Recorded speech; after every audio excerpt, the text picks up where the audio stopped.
보실 말씀은 열왕기상 19장 말씀입니다.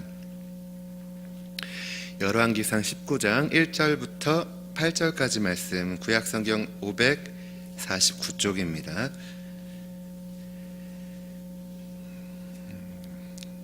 구약 549쪽 열왕기상 19장 1절부터 8절까지 말씀, 저와 여러분 한 절씩 교독하겠습니다. 아합이 엘리야의 무릇 행한 일과 그가 어떻게 모든 선지자를 칼로 죽인 것을 이세벨에게 고하니, 이세벨이 사자를 엘리야에게 보내어 이르되, 내가 내일 이맘때에는 정녕 내 생명으로 저 사람 중 한 사람의 생명 같게 하리라. 아니하면 신들이 내게 벌 위에 벌을 내림이 마땅하니라 한지라. 저가 이 형편을 보고 일어나 그 생명을 위하여 도망하여 유다에 속한 브엘세바에 이르러 자기의 사환을 그곳에 머물게 하고, 스스로 광야로 들어가 하룻길쯤 행하고 한 로뎀 나무 아래 앉아서 죽기를 구하여 가로되, 여호와여 넉넉하오니 지금 내 생명을 취하옵소서. 나는 내 열조보다 낫지 못하니이다 하고, 로뎀 나무 아래 누워 자더니 천사가 어루만지며 이르되, 일어나서 먹으라 하는지라. 본즉 머리맡에 숯불에 구운 떡과 한 병 물이 있더라. 이에 먹고 마시고 다시 누웠더니 여호와의 사자가 또다시 와서 어루만지며 이르되, 일어나서 먹으라. 내가 길을 이기지 못할까 하노라 하는지라. 이에 일어나 먹고 마시고 그 식물의 힘을 의지하여 40주 40야를 행하여 하나님의 산 호렙에 이르니라. 아멘. 네, 우리 담임 목사님께서 우리 교회 처음 와서 좀 놀랐는데 시골 교회다라고 말씀하셔서 좀 놀랐는데요. 주변에 시골 같은 분위기가 많이 나긴 하죠. 그래서 교회 근처에 큰 병원들이 있나 이렇게 봤는데, 빈센트 병원도 큰 병원이지만 우리 교회 근처에서 그래도 제일 큰 병원은 아주대 병원이죠. 근데 이 아주대 병원이 몇 년 전부터, 얼마 전부터 전국적으로 뉴스에 계속 이렇게 나오고 있는 거 여러분 아세요? 바로 외상센터의 이국종 교수님이라는 분 때문입니다. 아덴만의 영웅이라고 하는 그 석혜균 선장님 총상을 치료하셨고, 또 얼마 전에는 그 탈북 군인의 총상을 치료한 분도 바로 이분, 이국종 교수님이십니다. 이국종 교수님이 얼마 전에 그동안에 이런 여러 가지 경험들, 기록들을 다 모아가지고 골든 아워라는 책을 내셨어요. 그래서 어제 한 방송국하고 인터뷰를 하셨더라고요. 이렇게 아침에 오면서 그 인터뷰를 들을 수 있었는데요. 그 인터뷰를 좀 조금 길게 제가 소개를 해드릴게요. 우리나라에는 이 외상센터라는 게 굉장히 좀 잘 알려지지 않고, 또 그 병원마다 별로 그렇게 인기가 있는 그런 과가 아니라고 합니다. 아시다시피 돈을 많이 벌 수 있는 건 따로 있죠. 그래서 다들 안 하려고 하는 그런 부분이라 이 부분을 개척하는 심정으로 계속 이렇게 해나갔는데 1년에 집을 한 4번밖에 못 들어가셨대요. 그렇게 고생을 했던 이야기부터 시작해가지고 다양한 이야기들을 소개해 주었습니다. 특히 이제 교통사고나 아까 말한 총상 같은 이런 큰 외상을 입게 되면 이게 1시간 안에 치료가 시작되어야지, 그게 넘어가면 거의 이제 사망에 이르게 된다고 합니다. 그래서 이 1시간, 바로 이 시간을 골든 아워라고 말하는 건데요. 그러다 보니까 사고가 나면 빠르게 치료를 받을 수 있도록 하는 이런 시스템이 잘 갖춰져 있어야지 되는 거죠. 사고 난 곳에서 바로바로 환자를 이송할 수 있어야 되는 겁니다.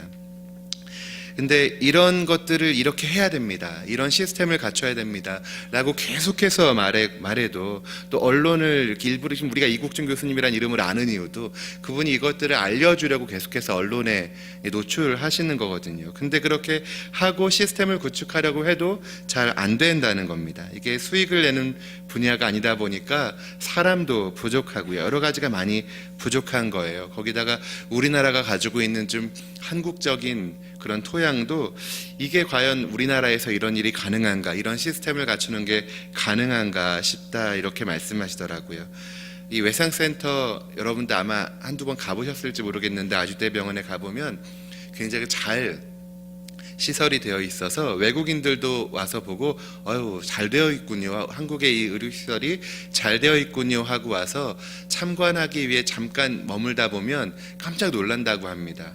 인력이 외국의 3분의 1 정도밖에 되지 않는다는 거예요. 그래서 그 상황 속에서 제일 제대로 대처하지 못하는 그런 것들을 보면서 깜짝 놀란다는 겁니다. 그 인터뷰 내용을 듣다가 정말 좀 마음이 너무 아팠던 건 이런 내용이었는데요. 외상센터에 응급 헬기가 있어요. 빨리 와야 되니까 헬기로 이렇게 오는 겁니다. 근데 주민들이 이 응급 헬기의 소음을 듣고 민원을 낸다는 겁니다. 그래서 응급 헬기가 뜨지 못하게 해주세요, 아니면 이쪽으로 지나가지 않게 해주세요라는 민원을 낸다는 거예요. 어떻게 그러냐, 여러분 지금 들으시니까 대부분 어떻게 그러냐 그러시는데, 혹시 여러분 바로 여러분 주변의 일이라면 또 그렇게 말씀을 못할지도 모르겠습니다. 하지만 하여튼 그런 상황이라는 거예요. 근데 이국정 교수님이 이걸 앰뷸런스 소리하고 비교해봐도 그렇게 크게 차이가 나지 않는데, 오히려 그 소리, 이게 소음 측정기로 너무 답답해가지고 다 재봤는데도 그렇게 큰 소리가 아님에도 불구하고 그걸 민원을 계속해서 제기해서 이제 민원 전화를 받는 분들이 또 이분들도 책임을 전가하려고 그것들을 해결하지 않고 심지어 헬기 조종사에게 직접 전화하세요 하고 민원 넣는 분에게 헬기 조종사 전화번호까지 이렇게 알려주고 자기 책임을 지지 않겠다고 이렇게 하는 거. 그러면서 이국정 교수님이 말씀하신 게 그대로 옮기면 제가 이렇습니다. 제가 한번 말씀드려 볼게요. 사실은 어떤 때는 하루하루가 지옥같이 흘러간다고 생각될 때도 많아요. 국민들의 민원을 핑계대면서 헬기장 같은 거 있던 것도 닫아버리고 그러거든요. 이런 식으로 흘러가서 사회가 어떻게 이렇게 유지되는지도 모르겠어요. 누구나 다 안 된다고 하는 사람은 없어요. 그런데 실제로 시스템을 움직이려고 하면 되지 않아요. 이게 사회의 모든 저변하고 엮여 있거든요.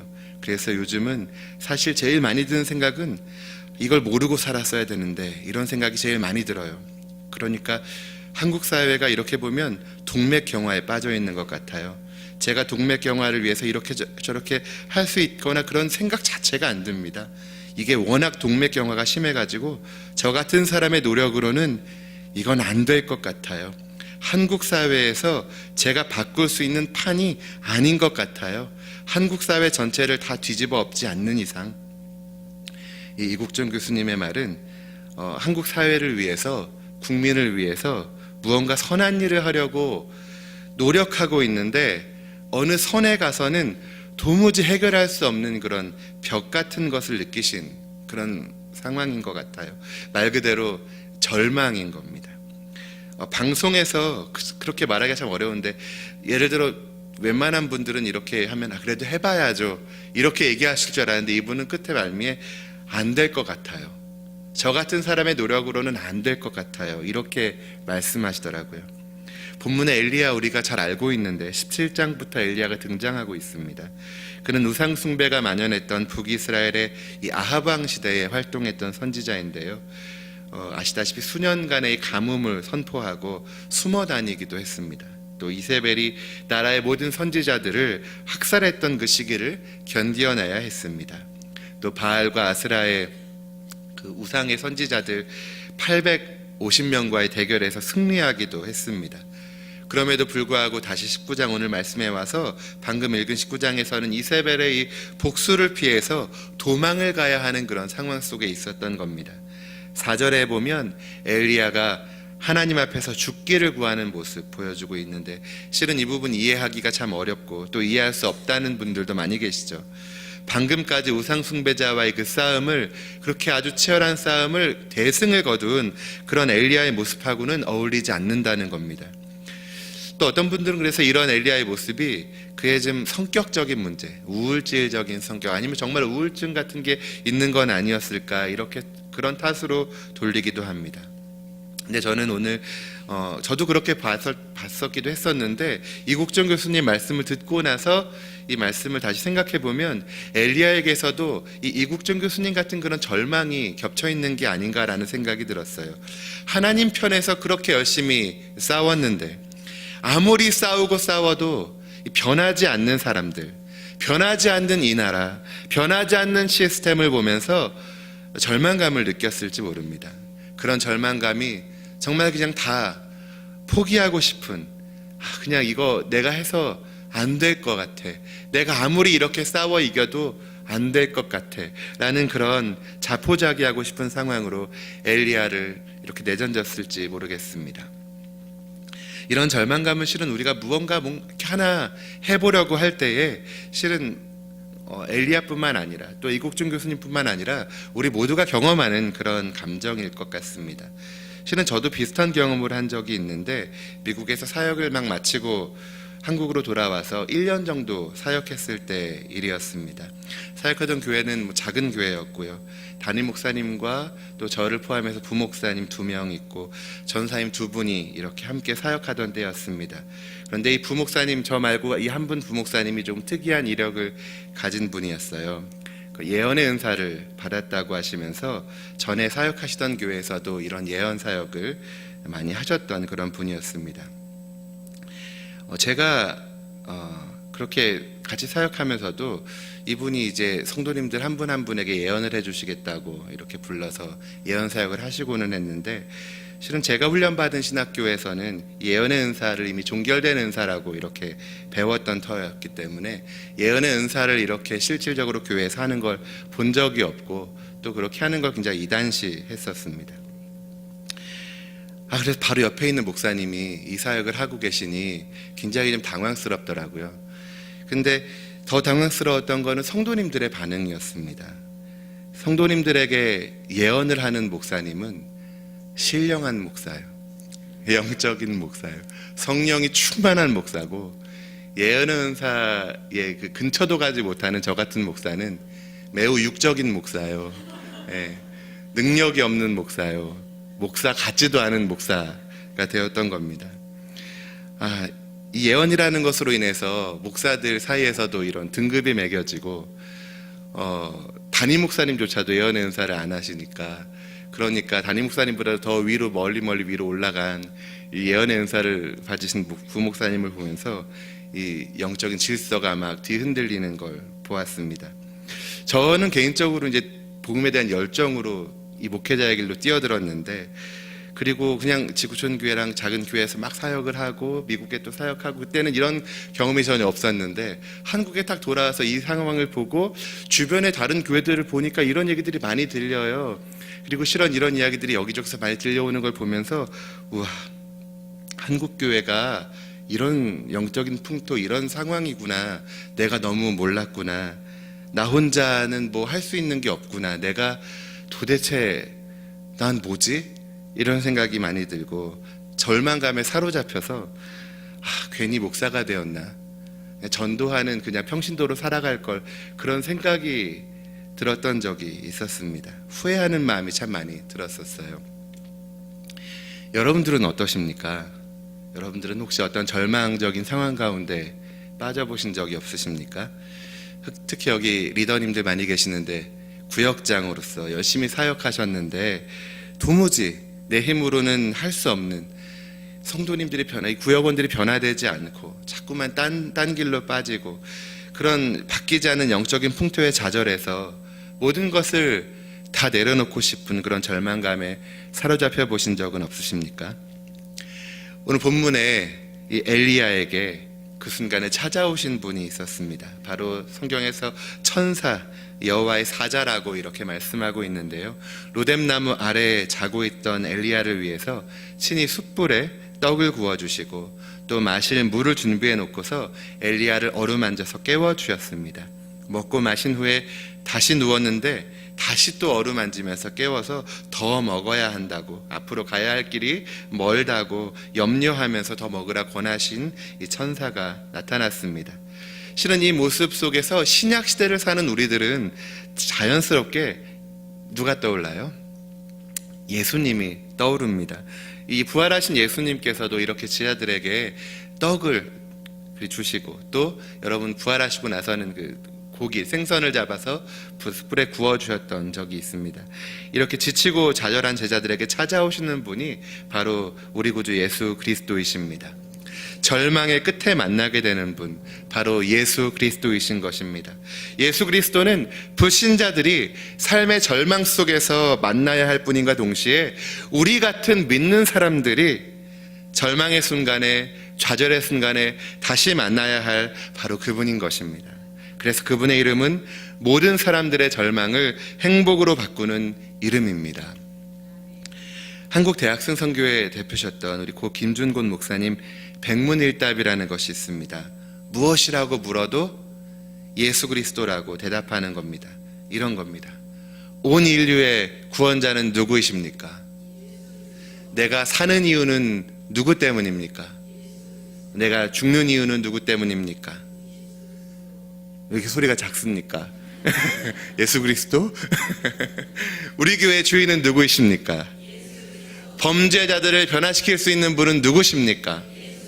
민족의 문제를 해결하고 남북을 통일하실 분은 누구십니까? 우리 가난의 문제를 해결하실 분이 누구십니까? 저는 이 대학 시절에 이 백문일답 시간이 되면 예수 그리스도를 여러분들보다 정말 더 크게 몸서리쳐지게 막 크게 외치면서 정말 몸을 이렇게 찌릿찌릿한 전율 같은 것을 느꼈던 적이 참 많았습니다. 그걸 성령의 충만함이라고 말할 수도 있겠지만 저 개인의 문제, 나 개인의 어떤 여러 가지 문제들 뿐만 아니라 이 나라의 문제들, 정치의 문제들, 그리고 인류의 문제들을 해결할 유일한 희망이 우리 구주 예수 그리스도에게 있다는 그 믿음의 고백을 이렇게 드릴 때 그게 너무나 마음속 깊은 곳을 울리는 게 있었습니다. 왜냐하면 그게 정말 사실이었거든요. 내가 경험한 사실이고 지금 같이 외치는 이분들이 경험한 사실이고 이게 우리 역사가 증명하는 바로 그 사실인데 내가 그 사실을 알고 있구나, 내가 그것을 알고 있구나, 예수님만이 바로 그분이라는 것을 우리가 전하는 사람이어야겠구나. 그 사실이 얼마나 우리를 감격하게 했는지 모릅니다. 내가 예수님을 만나서 인생이 완전히 변화되었기 때문에 사람들이 그렇게 예수님을 만나게 되면 지금 예수님을 알지 못하는 이 세상 사람들이 예수님을 만나게 되면 그 사람들이 바로 나처럼 변화될 것이고 그렇게 변화된 사람들로 가득한 이 세상이 변화될 거야. 틀림없이 변화될 거야. 이 세상의 모든 문제들이 다 해결될 수 있을 거야. 그래서 김준곤 목사님이 뭐라고 물어보셔도 밥 먹는 이유가 무엇입니까? 예수 그리스도. 막 물어보셔도 화장실에 가는 이유도 예수 그리스도, 운동을 해야 되는 이유도 예수 그리스도. 다 이렇게 외칠 때 그건 정말 가볍게 말하는 놀이가 아니라 정말 단호한 결의와도 같은 것이었습니다. 초두에 소개드렸던 이국종 교수님, 그분이 개인의 힘으로는 어쩔 수 없다, 정말 어쩔 수 없는 것 같아요, 내가 이건 할 수가 없는 것 같아요, 이런 한계를 느끼는 거, 토양의 한계를 느끼는 건 당연한 일입니다. 그 문제를 해결할 분은 따로 계시니까요. 그분이 누구십니까? 확신이 없으시군요. 그분이 누구십니까? 우리나라 교회에 정말 산적한 많은 문제들이 있다고 합니다. 그 산적한 문제들을 해결하실 분이 누구십니까? 여러분, 구역장으로서 느끼고 있는 이 한계, 더 이상 희망이 없는 것 같은 내 삶의 문제를 해결하실 분이 누구십니까? 아멘. 알고 보면 여러분, 우리 열심히 신앙생활하고 있는데 우리 신앙생활하고 있는 우리들 순간순간 절망과 좌절 속에 빠지고 그런 절망을 경험할 때 우리가 다시 만나서 외쳐야 할 그 이름이 바로 예수 그리스도이십니다. 그래서 여러분, 행복 콘서트는 예필이만 위한 자리가 아니라 바로 나를 위한 자리이기도 합니다. 예수님과의 깊은 만남을 통해서 우리 내면에 있는 그동안 말하지 못했던 그 절망과 좌절을 진정한 행복으로 바꾸는 그런 우리가 행복을 정말 경험해야 될 바로 그 시간이 필요하기 때문입니다. 그냥 여러분, 이 시간이 되면 자리를 채워줘야지, 아니요, 자리를 채우기 위해서가 아니라 은혜 받기 위해서, 주님을 다시 만나서 나의 이 한계 상황을 극복하고 다시 일어서기 위해서 사모하는 마음으로 행복 콘서트에 참여하시기를 부탁드립니다. 내가 주님을 만나면 내가 초청한 예필이도 주님을 만나는 시간 될 줄로 믿습니다. 놀라운 은혜의 시간, 행복을 회복하는 놀라운 기적의 시간을 체험하는 여러분 되시기를 주님의 이름으로 축원합니다. 시간 함께 기도하겠습니다. 오늘부터 행복 콘서트 우리 새벽 주제가 시작됩니다. 준비된 축제의 자리에 많은 분들 함께 나와서 사모하는 마음으로 참여할 수 있도록 기도하면 좋겠습니다. 근데 무엇보다도 주님, 나에게 사모하는 마음을 주옵소서. 주님, 내가 잘 살고 있다고 그동안 고백하였지만 주님 아버지, 그렇지 않습니다. 한계의 상황을 경험합니다. 믿음으로 사는 데 있어서 엘리야와 같은 한계를 경험합니다. 주님, 지금 제게 주님이 필요합니다. 예수 그리스도 주님이 필요합니다. 하나님 아버지, 저도 이 시간에 참여하여 나의 절망을 행복으로 만드는 시간이 되게 하여 주옵소서. 이 시간을 통하여 많은 사람들이 그렇게 행복을 경험하는 시간 되게 하여 주옵소서. 삶의 진정한 행복을 경험하는 그런 시간이 되게 하여 주옵소서. 우리 다 같이 주여 찬양하시고 행복 콘서트를 위하여 기도하겠습니다. 주여, 하나님 아버지, 우리가 주님의 이름을 외쳐 부릅니다. 예수 그리스도 주님이 바로 우리의 행복의 이유가 되시어 우리의 구원자이시오. 우리의 이유가 되시는 주님입니다. 하나님 아버지, 바로 삶을 위한 전통하게 하여 주시옵소서. 하나님 아버지, 이 시간이 참 시간을 되게 하여 주시옵소서. 제가 주님에게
하나님 아버지 축하해 주시옵소서. 다시 한번 기도합니다. 우리 교회를 위하여 기도했으면 좋겠습니다. 특별히 우리 교회 담임 목사님을 여러분들을 위해서 기도해 주시고, 우리 구명지 담임 목사님 여건의 강건함을 주시고, 특별히 주님께서 탁월한 리더십을 주시고, 많은 이 세대 가운데서 존경받는 리더가 되게 하셔서 한국교회의 부흥과 또 우리 교회의 부흥을 이끌어가는 그런 부흥의 사역자가 되게 달라고 기도합니다. 또한 그 가운데에서 우리가 함께 연합하여 함께 동역하여 우리도 주님 우리 교회의 부흥을 위하여 일하는 일꾼 되기를 원합니다. 담임 목사님과 연합하여 우리가 하나 되어서 우리 교회와 한국 교계의 부흥을 이끄는 그런 리더들, 그런 부흥의 일꾼들이 되기를 원합니다. 주님 우리를 사용하여 주시옵소서. 담임 목사님과 우리 모두를 사용하여 주시옵소서. 우리 간절한 마음으로 주를 청하시고 다시 한번 기도합니다. 주여, 하나님 아버지, 주님의 치명이 하나님 아버지, 정의의 문제 가운데 하나님의 은혜가 무엇이고 무엇이 되시는지 공감하는 하나님 아버지, 주님 아버지 역사하여 주시옵소서. 하나님 아버지, 주님께서 우리에게 사용하여 우리 모두를 함께하며 하나님 주님의 은혜를 주시옵소서. 우리에게 살게 하여 주시옵소서.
살아 역사하시는 하나님 아버지, 오늘도 우리를 주님의 전 가운데 불러주시고 말씀해 주신 것을 감사드립니다.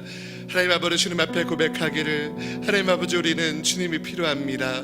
하나님 아버지, 매 순간 주님이 필요합니다.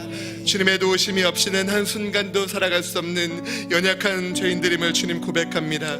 하나님 아버지, 구원받은 저희들이 먼저 주님을 더욱 의지하게 하시고 매 순간 주님을 경험하는 삶을 살게 하여 주시옵소서. 하나님 아버지, 이번 집회 세무축제를 주심을 감사합니다. 집회를 통하여 우리가 전부 주님 깊이 다시 한번 만나기를 사모합니다. 주님 아버지, 모든 순서서 말아 주관하여 주시고 하나님 아버지, 강사들을 붙들어 주시며 그 시간 우리가 특별히 주님을 깊이 만날 수 있도록 우리를 붙잡아 주시옵소서. 하나님 아버지, 많은 영혼들이 주님 앞에 나오게 하시고 하나님 아버지, 그 영혼들 주님을 만나 주님의 자녀 되는 놀라운 축복을 허락하여 주시옵소서. 주님께서 기뻐하시는 천국 잔치가 되게 하여 주시옵소서. 모든 것을 주님께 의탁하옵고 예수 그리스도 이름으로 기도합니다. 지금은 우리를 구원하신 우리 구주 예수 그리스도의 은혜와 하나님의 사랑과 성령의 교통하심이 오직 주님만을 바라며 절망의 순간 주님을 외치며 주님 만나기를 사모하는 이 자리에 모인 모든 성도들 위해 지금부터 영원까지 함께 하시기를 간절히 축원하옵나이다.